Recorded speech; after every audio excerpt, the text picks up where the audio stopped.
For industry to feel the impact of the university system, industry must have its problems solved.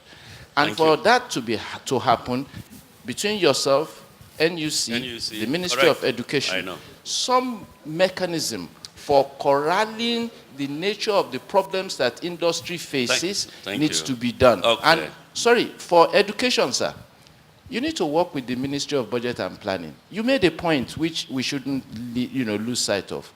We must actually plan.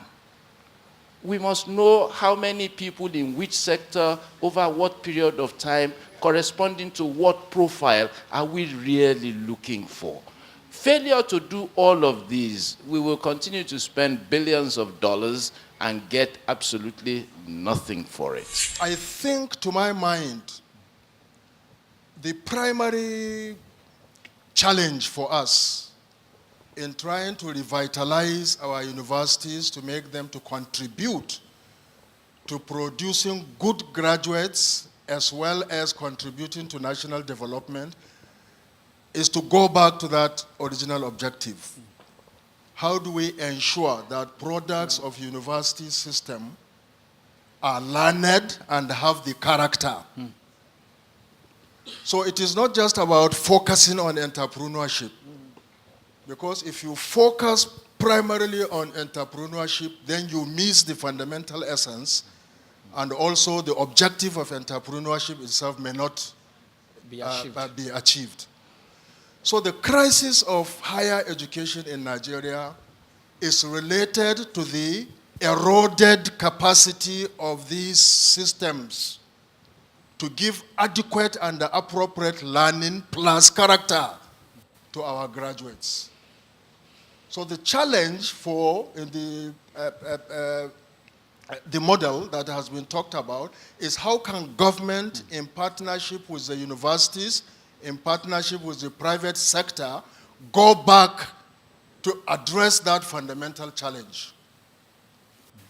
So it's very, very important to do that. So that's why I want to suggest that it is not every university that should be an entrepreneurial university. So we should not have an objective to turn every university into an entrepreneurial university. But the key question is, how can we create an environment that can ensure that those universities that choose to become primarily entrepreneurial universities are able to do it?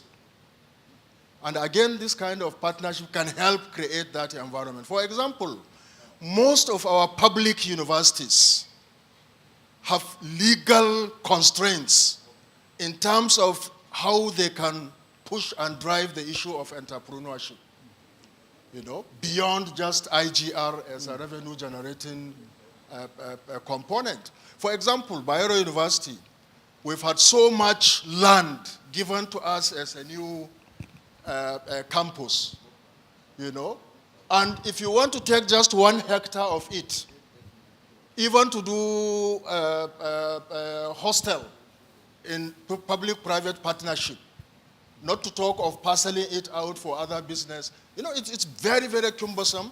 And if you are not lucky as a council or as a vice chancellor, you may tread on some legal challenges. So there are.